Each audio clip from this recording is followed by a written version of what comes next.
Today, I'm going to be giving you guys an honest buyer's guide on the Vizio M series of 2020. So smack a like on this video because I'm getting to the point right now.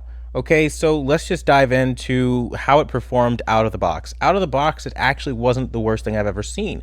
When, again, running calibrations, I found that it was pretty close to accurate. I mean, most people won't be able to tell the few points that it was off from a delta error perspective because they were only like quarter points off. They weren't even full points. So I think that's really good. But the problem with this TV is its motion. And that's the fastest anyone's going to tell you. This TV is a dumpster fire for motion. If you're expecting silky clean, silky smooth motion because that's what they advertise with their clear action or whatever they call it technology, yeah, you're not getting that at all. It was juddery, it was choppy, jittery, like everything you hate in an image, and it had a ton of artifacts.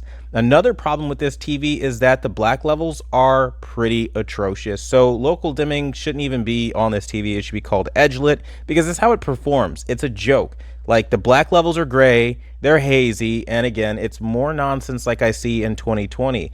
Now, the redeeming thing is that it has quantum dot color, and colors can get really vibrant once you calibrate it, which is fantastic, which again makes movies and TV shows pretty enjoyable when you're watching fairly bright scenes, though it's not the most impressive TV in the world when you talk about brightness.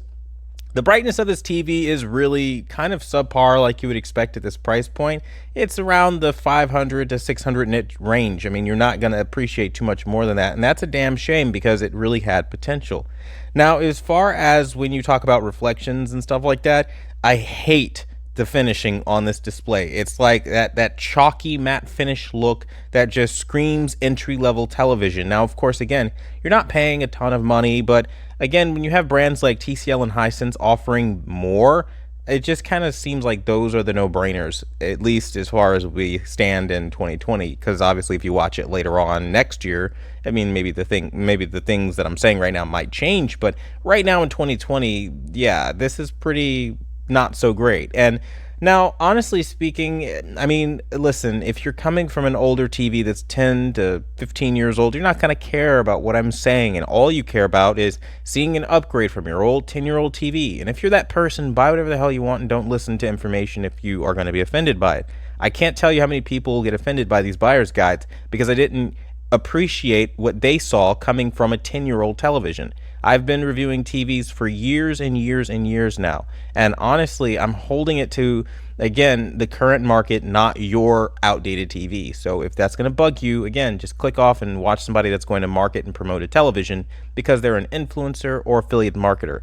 What I will tell you is that the Vizio has a lot of problems. And a lot of people might say that's what you get when you buy a Vizio, being ignorant. But the reality is I've seen these same exact levels of issues on TVs like the Sony X900H, which so many people brag about. But the gray blacks, the weak color coverage, like that kind of stuff, Sony has been really kind of struggling with for years. So don't think by spending more money that's the answer. You've got to be a savvy shopper, and you've got to have somebody willing to recommend a better TV. And if you're put off right now at this point in the buyer's guide, just buy the Hisense H9G. It's a better TV. Just do not update it because that messed it up. You're done. Now, if you live in a different country, you're going to have to send me over some units and I can help you out, but that's honestly the best I could do there. Now, moving back over to the Vizio, I noticed that there was a huge problem with vertical banding dirty screen effect. So when objects would pan across the screen, I saw vertical lines, and it's similar to what I see on Samsung TVs. It was very jarring, very distracting, and extremely irritating.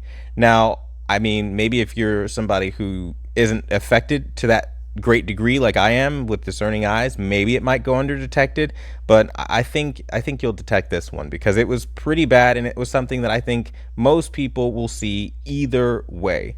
Now, I do like that the, I guess, assembly of this product won't be too difficult because they have the typical branch style feet, so you won't be struggling too much with that, and again, that's really good. Now, once you calibrate this image, you can get crazy low delta errors, way below delta error of 3, which is perceptible to the human eye. So if you really are a stickler and you want to get crazy low delta errors for whatever reason, by all means go for it. It's definitely obtainable on this TV. And again, the image quality can be very nice once you dial it in. I also, to talk more positive things, I love how many picture presets there are on this TV. Vizio knocks it out of the park by letting you create and name your picture presets. I mean, it's genius. and no manufacturer has caught on yet. And I think if Vizio can leverage this correctly, they'll actually be in the win on this one, because again, nobody's doing this. But again, once we talk about the black levels, the highlights, the overall brightness, clarity, contrast, it's just unimpressive for the money that you're paying. And honestly, for 650 bucks, you can buy a TCL or a Hisense and get a better experience by far.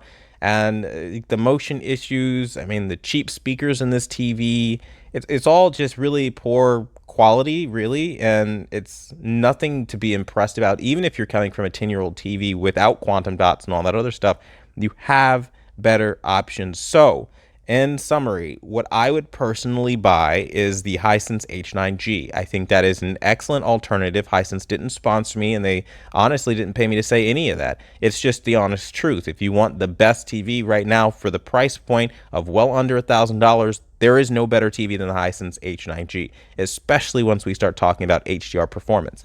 But that being said, if you need help, let me know in the comment section down below, and I'll do everything I can to help you guys out. But so far, I would not recommend this TV to anyone. I don't think there's a place for it in the consumer market. I think it's a terrible TV, and you are better spending your money elsewhere on a different brand.